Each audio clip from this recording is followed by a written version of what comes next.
Okay. Hi, everybody, and welcome again to the International Workshop on Environment, Sustainability, and Education. I'm Oren Pizmoni-Levy, a faculty at Teachers College, the director of the Center for Sustainable Futures there, and together with my colleague, Daphne Gan, from the Israeli Institute of Education for Sustainability at the Kibbutzim College, we're really happy to welcome everybody to Season 4, second meeting for this season. Unfortunately, we had to skip and reschedule a couple of sessions we had planned for the fall semester due to the reason that both Daphne and I are participating this year from Israel. And the current situation here didn't allow us to really put our effort and energy into this kind of work. So I apologize for having to reschedule, but I'm so happy to see so many of you registering and coming to this session. As you know, the International Workshop on Environment, Sustainability, and Education bring together scholars, students, practitioners, teachers, sometimes even high school and middle school students who want to come together and discuss issues related to sustainability. The format is as follows. We have 90 minutes. We're going to hear from our speakers. In a couple of minutes, I will introduce them. After their presentation, for about 20 to 25 minutes, we'll have a Q&A, and after that, we'll break out to different small group discussions where our presenters prepared a couple of questions for us to discuss through. We'll come back after that session for a wrap-up, and people will report from their groups, and we'll have some more Q&A and engagement with the speakers. So let me move on here. Today's session is titled Concerned but Confused, University Students' Knowledge and Perceptions of Climate Change and How They Plan to Address It in Their Future Personal and Professional Lives. The speakers are Jeremy Jimenez and Miranda Kistner. Jeremy is a longtime participant of the workshop, always asking questions that I have to think twice about what exactly I'm going to answer, always challenging, and I find it great. And I'm very happy that Jeremy and Miranda are joining us today. Jeremy will do the next introduction of Miranda. Before I'm giving Jeremy the opportunity to do that, I'm asking everybody to mute themselves so we can have high quality recording. All the recordings, as you know, are available on our website. I'll put it in the chat box in a couple of minutes. Jeremy and Miranda, the floor is yours. It should be fine. And then it's up. Oren, can you make me host again? Yeah, sometimes it's because. Oh, okay.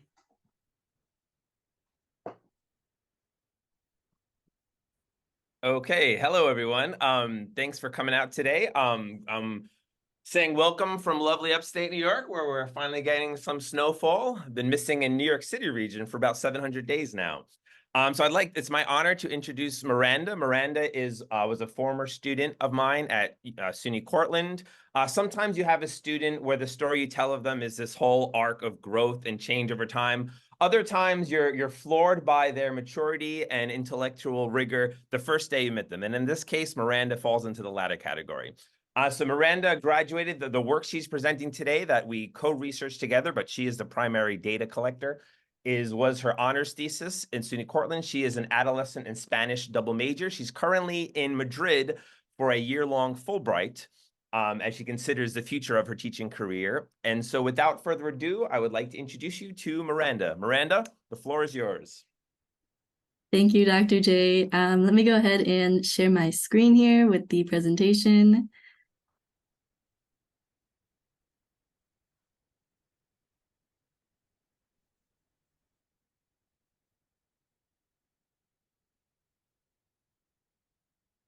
Okay, perfect.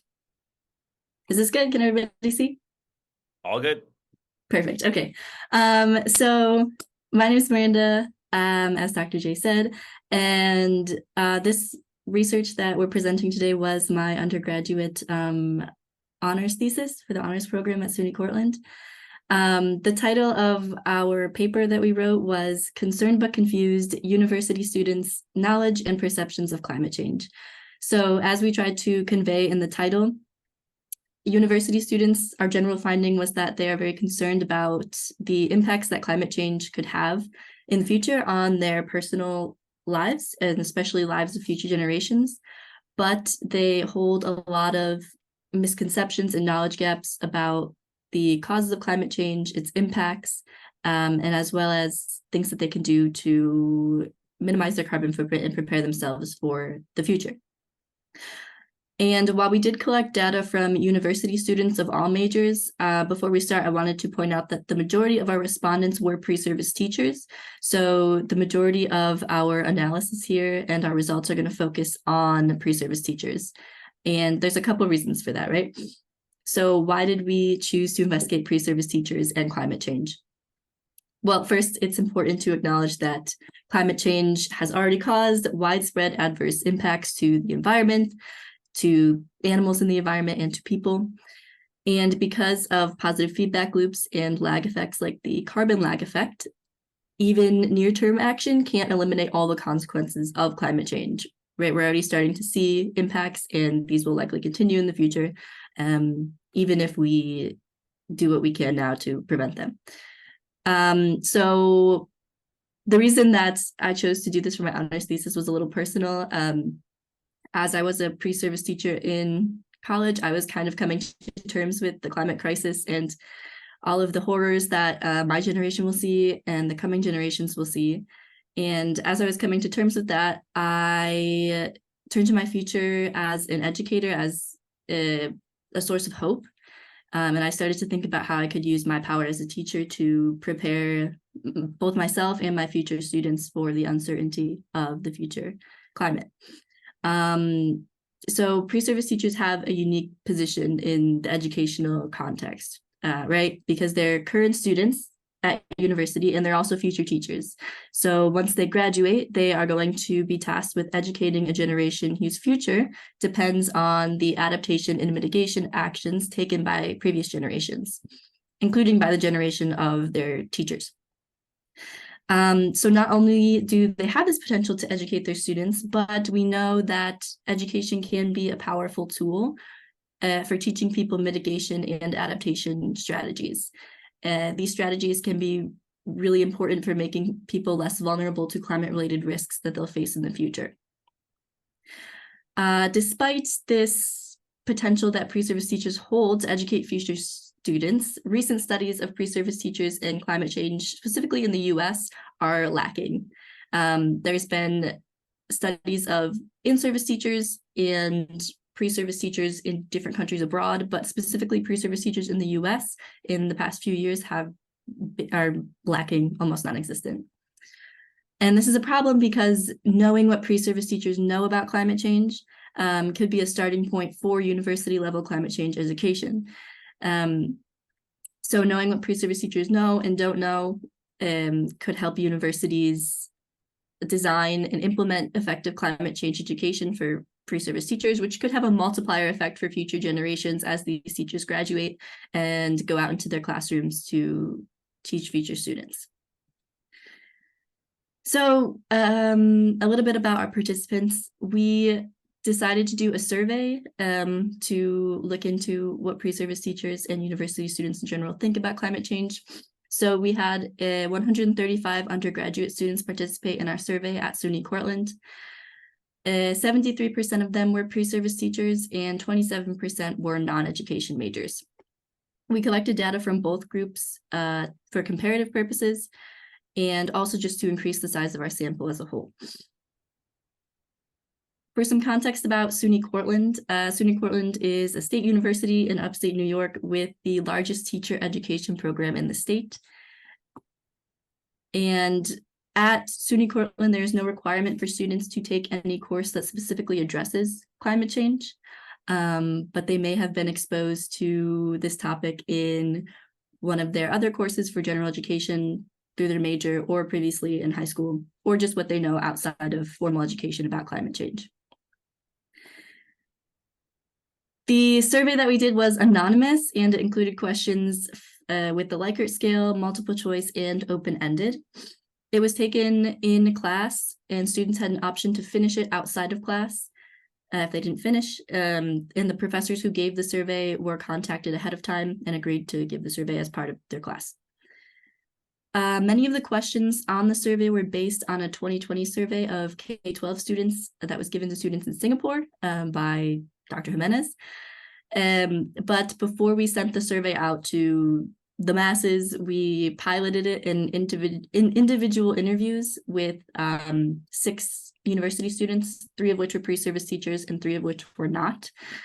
These individual interviews were helpful because it led us to cut some questions that asked participants to identify estimated temperature and sea level rise, as well as to identify what they know about planetary boundaries. We cut these because the participants often expressed that they weren't familiar enough with these topics to even give an educated guess. So the responses we got were kind of all over the place, and we didn't think it was worth it in the larger survey. So we designed the survey around 3 main research questions. Here we're going to present each question as well as the most relevant findings and some analysis to go with it. So our first question was, what do pre-service teachers know about climate change, its causes, and its impacts? To assess this, we asked pre-service teachers, have human activities contributed to climate change, and if so, how? So 97% of pre-service teachers indicated that humans do contribute to climate change. So the human causes of climate change are well admitted in this population. But how do we do that? Here are some of the most common themes that appeared in their responses. First, humans contribute to climate change through pollution of air and water. That was 28% of responses. The burning of fossil fuels, emitting gases into the atmosphere, through technology, machines, and industry, waste creation and management, deforestation, and overpopulation. So as you can see here, the top response here, pollution of air and or water, is actually a misconception. Climate change and pollution are closely related, but they're not the same thing. Pre-service teachers could be confusing the 2 here, especially air pollution, because the causes of pollution and climate change are similar, right?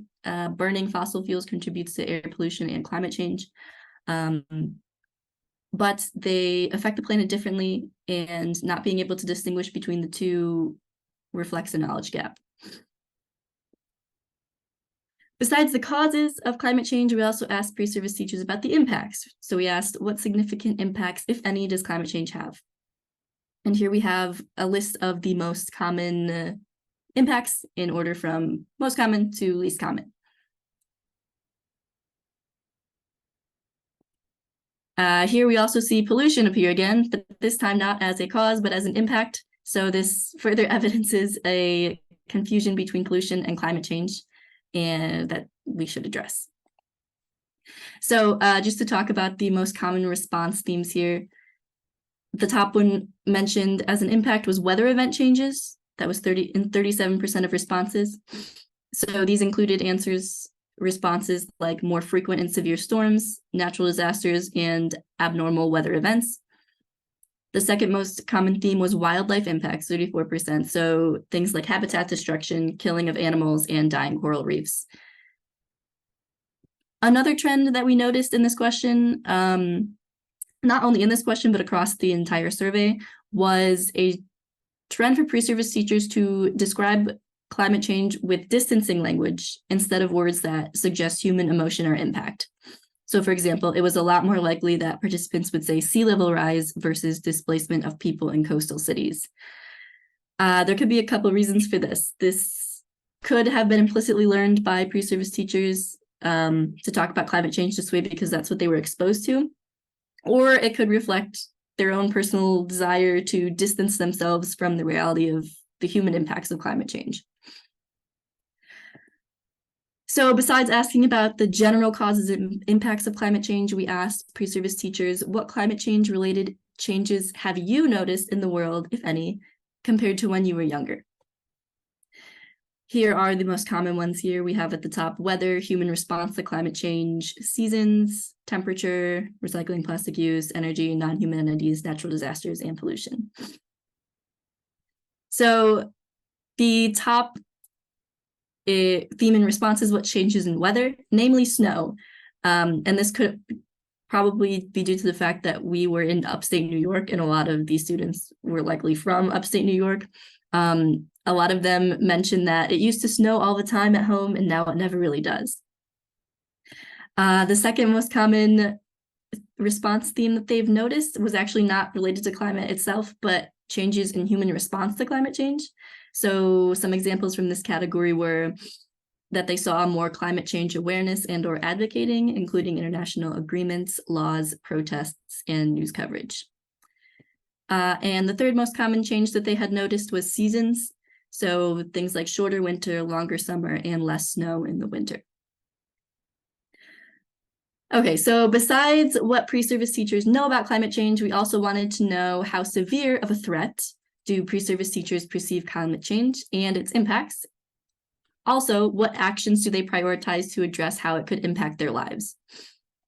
So we asked, how concerned are you about climate change impacting your life in the future? And as you can see here, they are pretty concerned. 97% reported some level of concern, and the most common response was very concerned.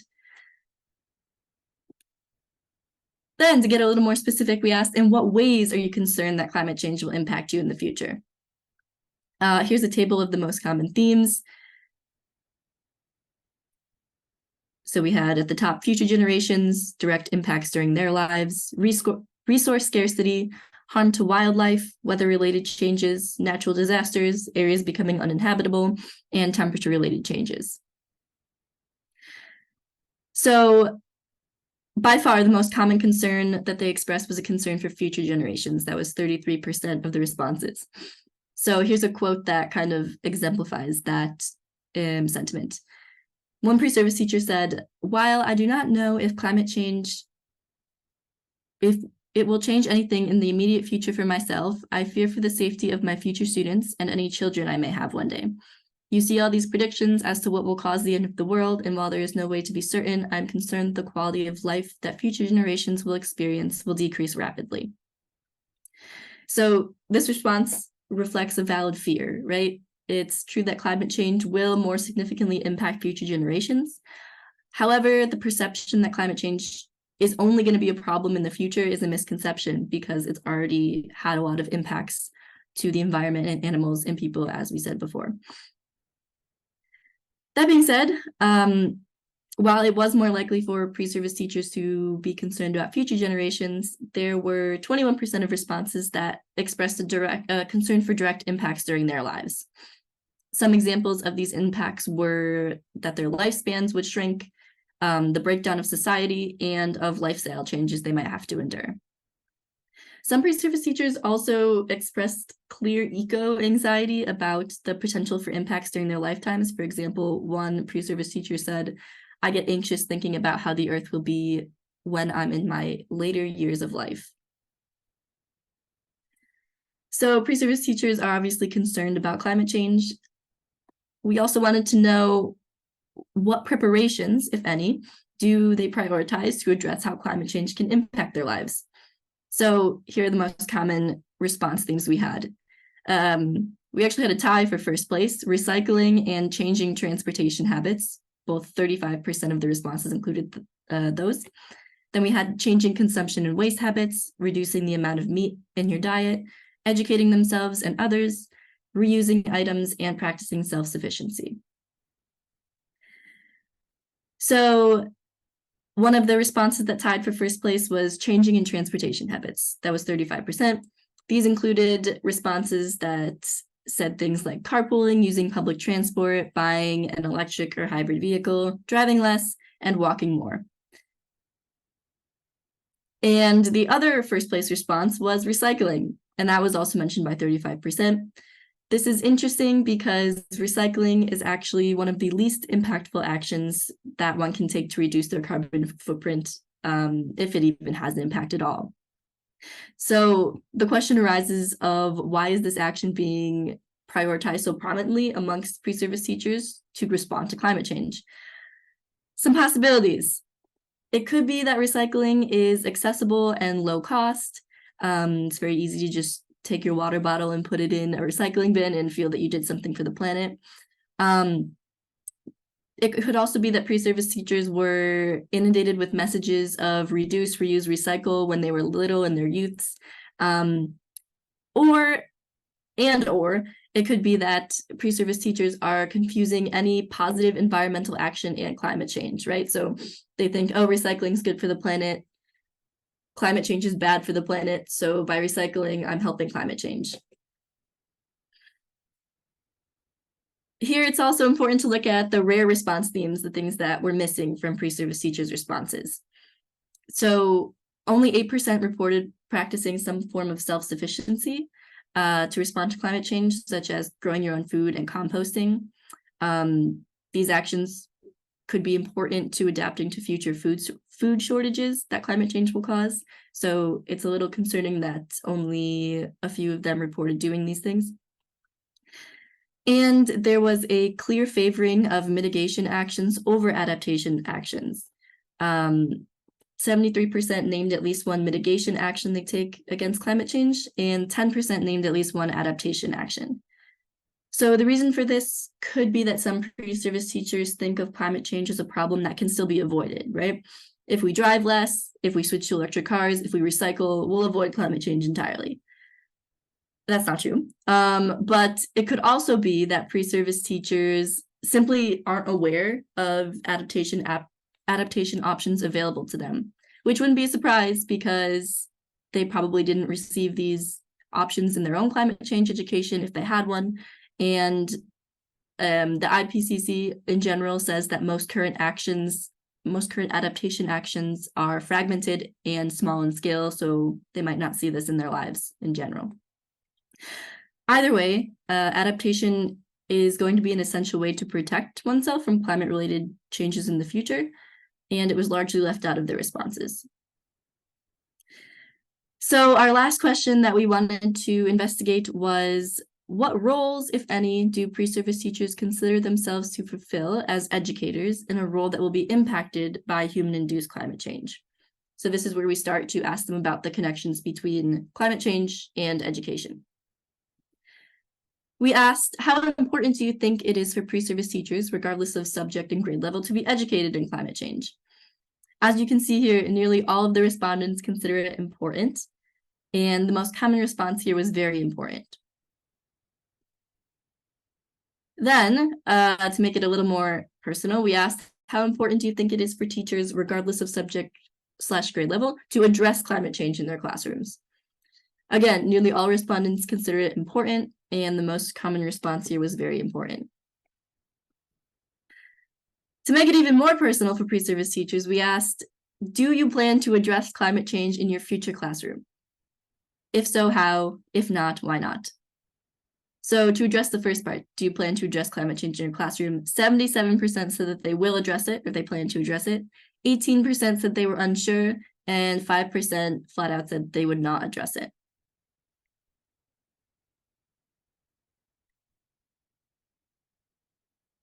Oops, sorry. So on to the second one. If they choose to address it, how? And if not, why not? The most common way that they said that they would address it in their classrooms is by teaching students what they can do to help. That was 15% of respondents said that. Other ways that they said they would respond were using literature, discussions, and by addressing news related to climate change. For the 18% of responses that reported being unsure about addressing it, some of them gave explanations that kind of hinted as to why. For example, one pre-service teacher said, I would like to after taking this survey, but I am not sure how to go about it, and I don't feel I have enough knowledge on the subject. So one barrier for pre-service teachers who are unsure might be that they don't know enough to address it. They don't have the confidence to do that. So after we asked that question, we asked more generally, what role, if any, do you see yourself having as an educator in a future impacted by climate change and or other environmental issues? So we intentionally use the word role here to leave it open to more creative responses. Maybe teachers didn't see themselves in the classroom doing something, but outside of the classroom, maybe in the larger school environment, they would see something different in themselves. But the responses had three main roles. The first one, with 45% of responses, was that pre-service teachers see themselves as people who transfer information about climate change to their students. Second, 16% said they will teach their students ways to decrease its impacts. And finally, at 7%, we had teach ways to survive in a changing world. So to go back to the top response, transferring information, 45% of respondents said they see themselves as people who transfer information to students on climate change. These responses included action verbs like inform, make aware, educate, and provide knowledge. All of these answers reflected more of a transmissive model of education where the teacher is supposed to have all the information and give it to the students. The second one, teach ways to decrease impacts at 16%. Again, pre-service teachers brought up that they would teach their students recycling, the significance of recycling, and to let students know that they are important and they can help fix this problem. And then finally, even though it was only a few responses, 7%, pre-service teachers said they would teach skills to survive in a changing world. So, for example, one pre-service teacher said that they would teach students tools to deal with climate change emotionally, as well as communication skills, which we will see on the next slide. So here are two pre-service teacher responses that highlight the different roles of transferring information and teaching skills. So first, this one is more about transferring information. Pre-service teacher said, I could see myself having to educate students in the issues of climate change, what it is, how we impact it, and how humans can help climate change slow down, as well as provide resources for students to further learn more about the topic. On the other hand, another pre-service teacher more focused on teaching skills to survive said, for me, I think the language classroom is especially important when we are going to see the world change so much in the coming decade, like any time period, of course. But for me, the emphasis of my role would be to make my students prepared to interact with other people and being able to properly communicate with others in a world where we are going to have to work together in order to survive. So here you can see a clear difference between teaching skills such as communication versus transferring knowledge to students about climate change, about its impacts, and what it is. Okay, so the implications. What does all of this data mean? This survey and its results raise the larger question of what role should teachers play in a climate crisis? So seemingly a large portion of pre-service teachers consider themselves to be people who will transfer information to students about climate change. But is this the role that they should be playing, right? We know that transferring information is less effective for promoting behavior change than other strategies. And transferring information also reflects a transmissive model of education where teachers are supposed to have the knowledge and give it to students, right? This inherently limits teachers' ability to prepare students to live in an uncertain climate future because teachers don't know what's going to happen, right? The world doesn't really know what's going to happen and on what time level or what time scale. So how are they supposed to give that knowledge to their students if we don't know what's going to happen? It's limiting. Also, we know that the most effective climate change education isn't just about transferring information. It includes active learning activities, which integrate climate science into multiple different subject areas. So instead of this role of transferring information, we propose another possible approach for pre-service teachers to take in climate change education, which is starting with a transformational approach, which is less about throwing information at students and more about helping students become systems thinkers and helping them draw their own conclusions from the discussions class time. And here the teacher isn't assumed to have all the knowledge, but rather knowledge is co-created amongst teachers and learners. And this could be better suited for the needs of today's students since, like we said, the climate future is uncertain and its impacts on the world remain highly uncertain. Another possible role for pre-service teachers to play is to help students develop individual adaptation strategies. We know that teaching adaptation strategies can reduce students' risk of harm from climate-induced impacts in the future. For example, these strategies could include skills like gardening, composting, food preservation, natural disaster responses, communication skills, and emotional regulation skills. Conveniently, these strategies, these skills, lend themselves to the transformational and hands-on learning that we already know works well in climate change education. For instance, if we take the skill of composting, for example, and a teacher doesn't know how to compost, neither does their students. The teacher could prepare a project where students and the teacher come together, create a composting bin in their classroom, add food scraps to it throughout the year. By the end of the year, both the teacher and the students will have learned about this skill, which is a skill that they can use to cultivate a garden and adapt to potential food shortages in the future. However, pre-service teachers largely left out these adaptation strategies in their responses. So, what now? Well, here are our three main ideas for where we go from here. First, college faculty need to incorporate climate change into their courses in discipline-appropriate ways. Given the misconceptions and knowledge gaps that pre-service teachers had, college faculty could play a role in educating pre-service teachers on the causes, the consequences, and the urgency of climate change, as well as appropriate mitigation and adaptation responses. So pre-service teachers should know the difference between mitigation and adaptation responses, as well as the necessity of them both. So then hopefully once pre-service teachers have this knowledge and skills themselves, they have the confidence to address climate change in the classroom and to do so accurately. Secondly, pre-service teachers need to know how to educate students in climate change, and this falls into the hands of education professors. They need to know how to design multidisciplinary and hands-on learning activities where the teacher and the students co-construct their knowledge and skills. And finally, in addition to the responsibility of individual professors, we also think that higher education institutions as a whole have a role. So these institutions have the potential to model effective climate change education to their pre-service teachers by providing the education to them. And with the urgency of the climate crisis, higher education institutions also need to restructure their missions so that ecological thinking and actions are infused into every aspect of their students' undergraduate experience, such as including Indigenous sustainabilities. And if you are interested in learning more about how Indigenous sustainabilities can be incorporated into education, Dr. Jimenez has a paper that he co-wrote that he would be willing to share with you or answer questions about it in the Q&A.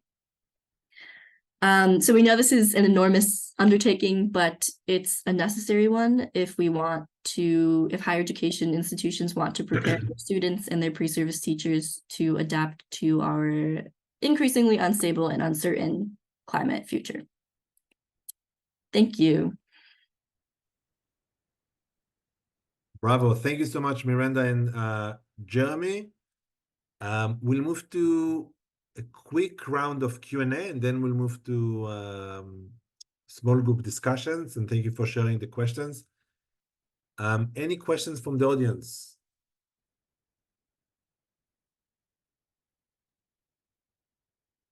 As people are getting ready, Miranda, I'll ask you a quick personal question. When are you applying for the PhD at Teachers College? Because I think that's what we really need to talk about. I see other colleagues of mine are nodding their heads, so we should definitely talk about that. Okay, I mean, that's a question I don't have the answer to yet, but. Oh, I have some questions for you. But this was fabulous, and I'm so impressed by this paper and the presentation. As Jeremy said, I can't believe you are about to finish your undergrad. You look so professional, and the way you do that, like a graduate student. Wonderful, wonderful. Thank you, I appreciate it. And I see many people are nodding. They're just not as blunt as I am. I see a question from Bob. Yeah, fabulous survey. I know you needed to limit the amount of time it took for people to complete the instrument, but I want to ask if you considered any questions related to the frame of social influence and governance and democracy. For example, actions that students might take either as students or in their adulthood that would change the incentives of other people, of businesses, of other countries, that would make it more affordable and more popular for them to take either adaptation or mitigation steps. Yeah, we did not think about asking that on the survey. I think it would be interesting to investigate as a next step. Dr. J, would you have anything to add about that? Yeah, it was really more of being conscious of faculty's time in classroom and the attention span of students. Like in my previous survey research, once you got past 20-25 minutes, we noticed a large drop off in responses. So certainly a valid thing to include. Yeah, and I think that would be a great idea for another study, a follow-up study. Yeah. Wonderful. Thank you so much, Bob. Others? I see Lisa. Lisa, right?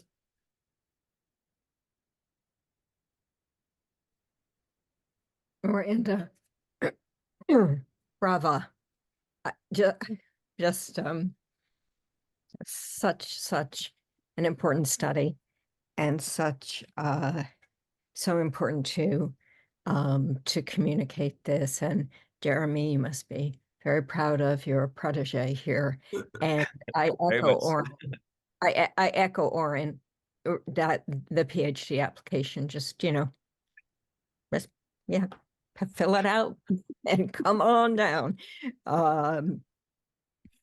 I do have a question. I work with pre-service grad students.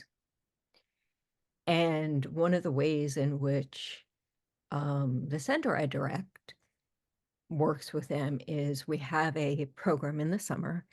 It's a science program for elementary age children, and we do interweave climate change and indigenous practices, and the Matilda effect, and so many different pieces into this. As I'm sitting here listening to you, it has just occurred to me, and a little bit late, that I wonder what our own pre-service teachers know about climate change. And so this group would be a group of about 50 pre-service teachers, as I say, grad students, who are going to be coming in and teaching in this program. And we do so much professional learning around it. And so I'm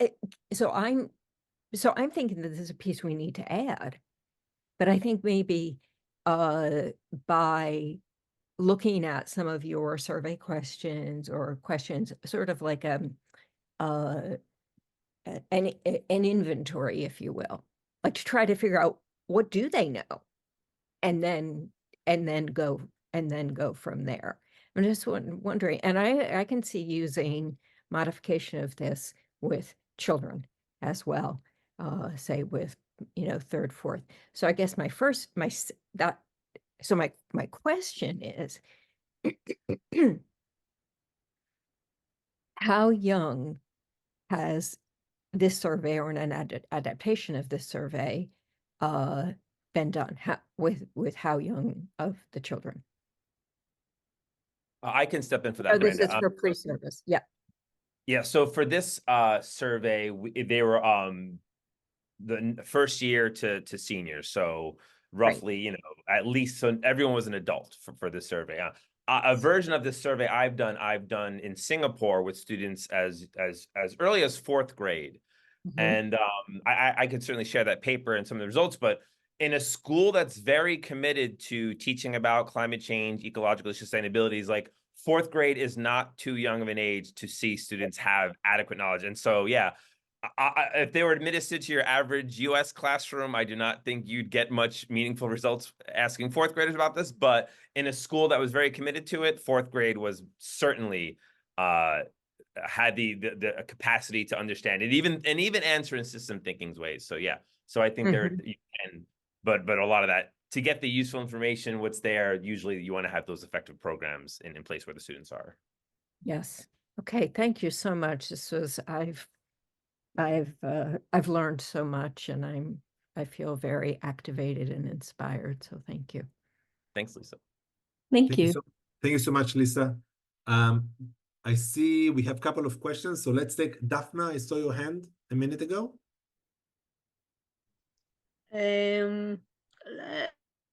Let other people ask and then. Okay, so I saw Maria and then Julie. Maria, go ahead. Hello, everyone. I want to do comments about the work on Miranda because it's very similar with the work that I have been working. And I am kind of worried about one of the topics that you explained that maybe that can be very interesting for the community or for you in possible future studies is about the confusion that some teachers can have about environmental problems. And they associate wherever environmental problems like climate change. That is interesting because I did research with Latin teachers, and I found this problematic. It's like one reality that look like it's in different contexts and can be interesting to can maybe speak by email and the contacts. Inclusive, we are doing one research too between comparing Latin America, Saudi Arabia, and Malaysia about which knowledge, emotions, and practices the teachers are doing about climate change.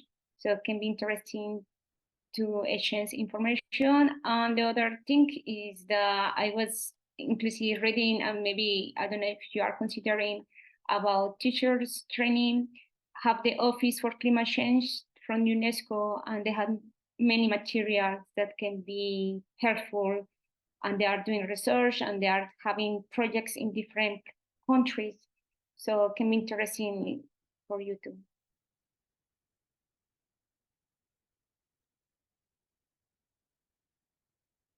Oh, Dr. J, are you talking?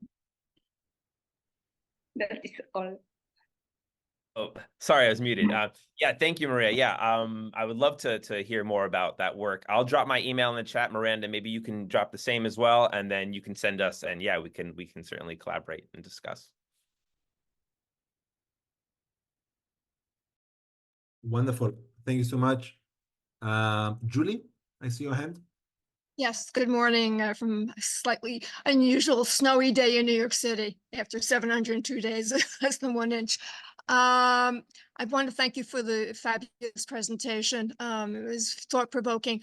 I do have a question about how many times the survey has been given in other places. I'm heartened to hear the responses that you got from your students in upstate New York, but upstate, we're pretty progressive, and even if climate change isn't really being asked to be taught in classes yet, it's still something that we're in a state where, in tri-states, where people are, pretty much believing that climate change exists and that we have to worry about it. I'm curious if you've thought about giving the survey in other parts of the country where, you've got more people that are in the camp of being climate deniers, and especially given the political climate.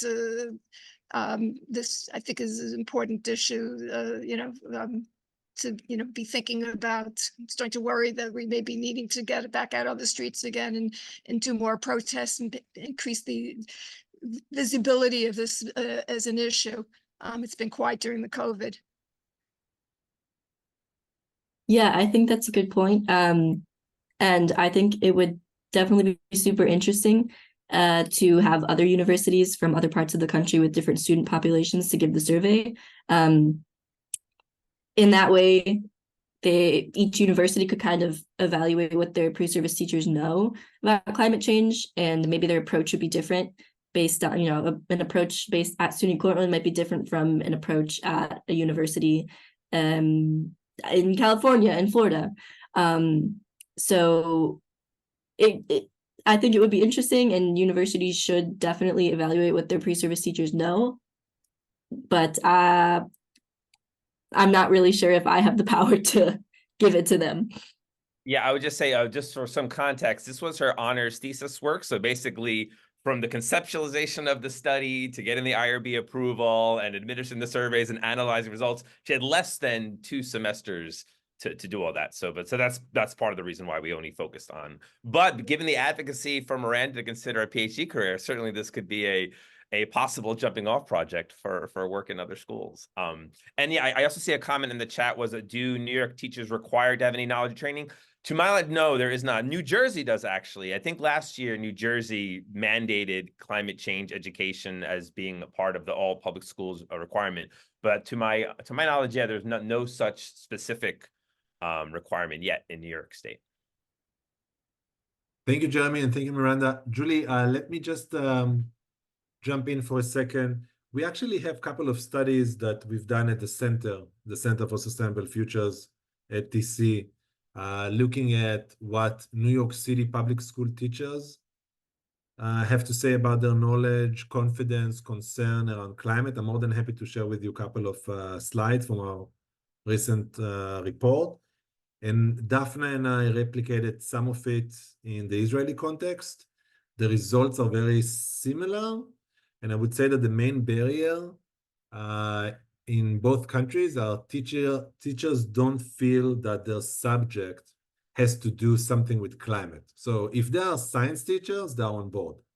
But once you move away from the science teachers, that's where you lose a lot of teachers, because they don't see the link to math or to history or social studies.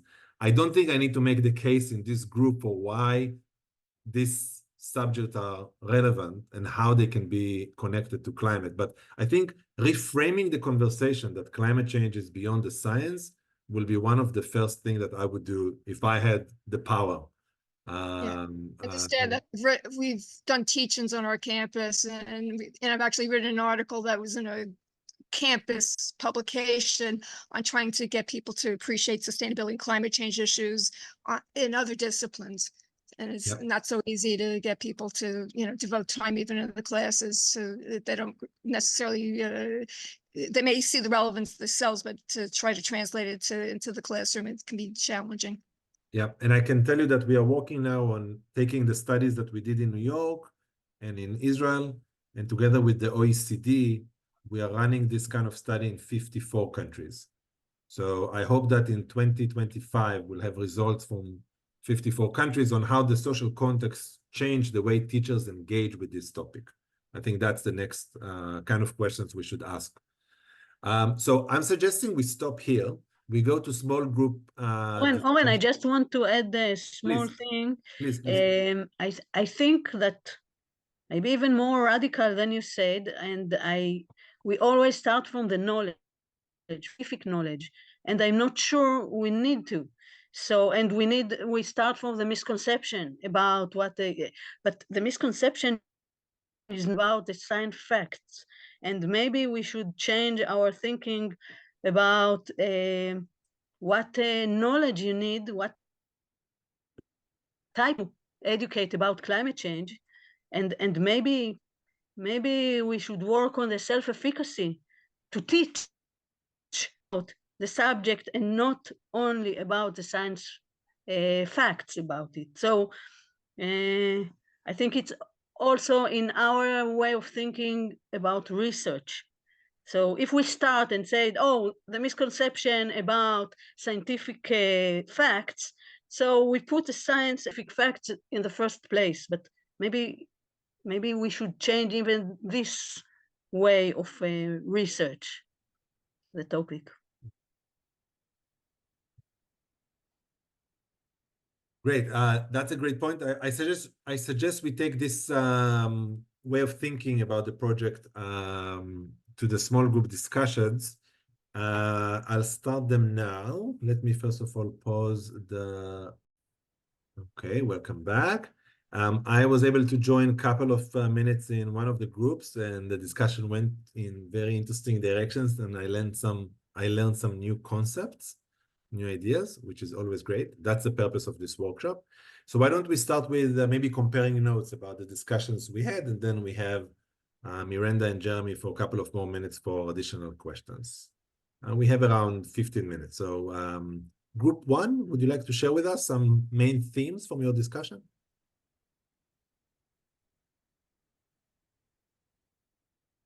Group 1 was Justin, Lisa, Margie, Maria, Miranda, Rachel, and Shirui. Anyone want to share a couple of ideas? I think there was a lot of discussion around, it felt as if we were leaning towards broadly sharing information and trying to infuse it out into different classes. And if you limit it to just a few teachers, that might not be the best approach in terms of really trying to get it out into different groups. And there, representation of getting it out of science. I think that was definitely one of the thoughts, trying to really show that it can, build that self-efficacy in a whole range of different courses. And then I know we got into discussions about, how New Jersey is changing their standards in New York, but that's really off topic. I don't know. Can anybody else add in other things that came up?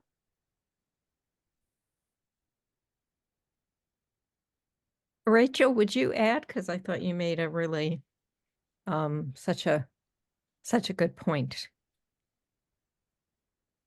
I was just saying that I think that even as faculty who aren't climate change faculty, so I'm a civics person, our students at TC challenged us to all talk about at least once, if not more, in our classes, climate change. And so that was something that was not natural for me, but it's something I've done in curriculum theory classes, and I've done in curriculum and teaching for Indigenous survivance course that I teach as an elective. And I've found it's really great because students, it helps them see climate change pop up in a place that's not familiar, and they're not expecting it to happen there. And so it's also helped me as faculty to understand that I can teach about that. I don't have to have a PhD from MIT in climate science to be able to do this work with pre-service teachers. So that's been really great. And I just shared that I was helped by my orientation towards civics. I'm always telling everyone everything is civics. And in the same way, everything can also be climate science. And I do really advocate for what we were talking about in our group, that I think we miss out if we don't talk about civics and action civics in addressing climate change and helping people to see that side, that policy, that law side, and what actions businesses and legislation can take, I think is super important when talking about climate change. Once students understand it's urgent, what to do about it. Wonderful. Thank you, Margie and Rachel and Lisa. Should we move to Group 2? Let's hear from you, and then we'll have a conversation with the speakers. Group 2, who would like to start? I can if no one else is, but I'll wait to see if someone else would rather chime in first. I think the job is yours. Go ahead. All right. So we talked about so there were different views shared about all students have the right to exposure to these ideas and to learn some about it, right? That's an equity issue.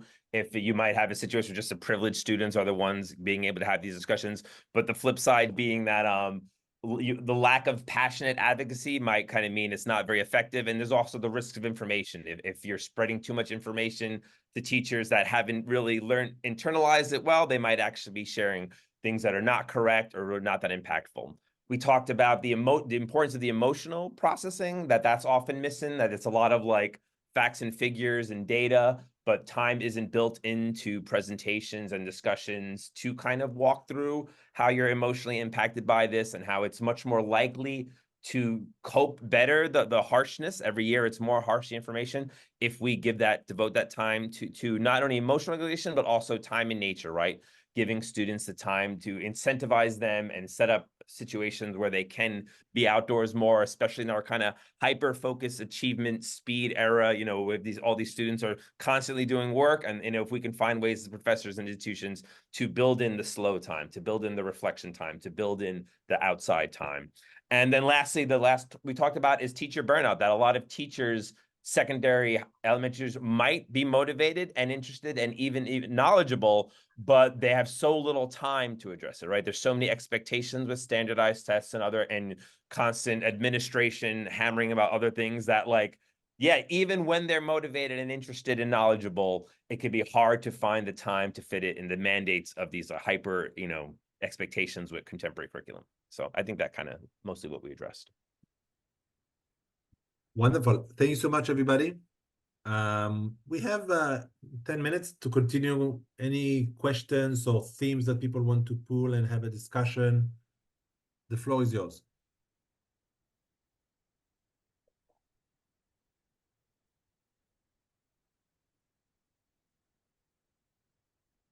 Shirui, go ahead.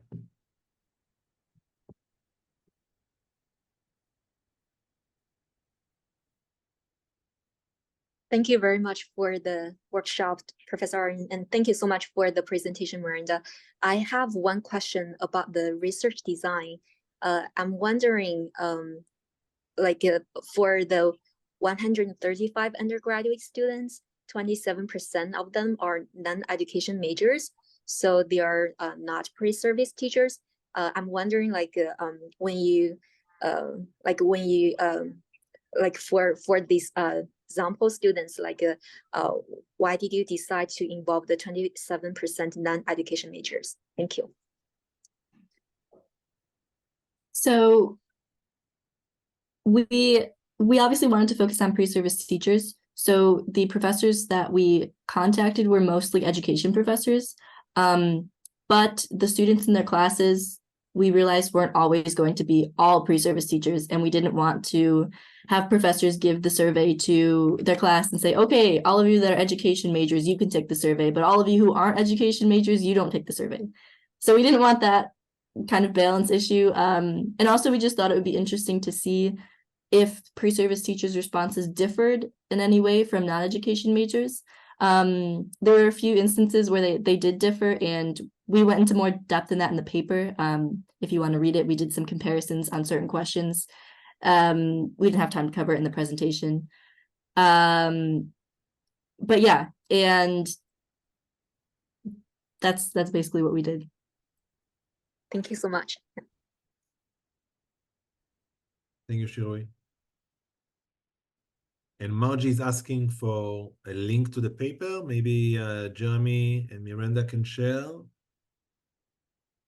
Jeremy is saying, yep. Jeremy already did. I just dropped it. Yeah, I think it's open access. If it happens not to be, please email me and I'll send you the PDF. And we will also add it to the webpage. Awesome. So people that are watching this can have access to it. Wonderful. Any other questions or comments? I'll give people some time to come up with ideas. I have a question for the speakers, Miranda and Jeremy. Thank you again for the presentation. Most of the presentation focused on descriptive statistics of the open-ended comments that you received, but I'm interested in whether you looked at variation between groups of students based on gender, race, ethnicity, SCS, year in the program, anything like that we can learn a little bit about the differences in the group? Yeah, we did not collect information about gender or race or any kind of background information besides if they were an education major or not. It would have been interesting. I'm also not sure if our sample size was big enough for those groups to be valid and make sense. But in the future, if you did it with a larger group, I think that would be a good thing to add. And it's a trade-off too, right? I think it's like we openly shared where this information took place, right? But I think when you get into demographic data, that would limit your ability to share your institution, right? Because then suddenly certain categories of people might be able to be figured out based on certain demographic information, especially because most of teacher education programs in our state and in most places in the US are white female teachers. So, so part of it was also the risks of possibly exposing a student by sharing that information. And that's another reason why we kept it out. Okay, great. Thank you so much. Others? Miranda, I would just like to share that I thought that the organization of your presentation was so accessible, and that the way that you presented the data was so, you just really presented it in a visual way that it immediately made it so understandable, and that you had your data, right? Your sort of your empirical piece, but then you also had your descriptive piece, where you also said, okay, so here's what this looked like. And I very much appreciated I very much appreciated that design and the work that you put into creating such a compelling presentation. So thank you for that. Thank you. I'm glad it was understandable and accessible. Last call. Any other question? Okay. Daphne, I think we are going to end here. Yes, yes. Thank you so much, Jeremy, and thank you so much, Miranda, for joining us today for a wonderful presentation. And I'm looking forward to seeing everybody in the next session. I think it's February 7. We'll send everybody a registration link later this week. Thank you so much, everybody. Have a wonderful day.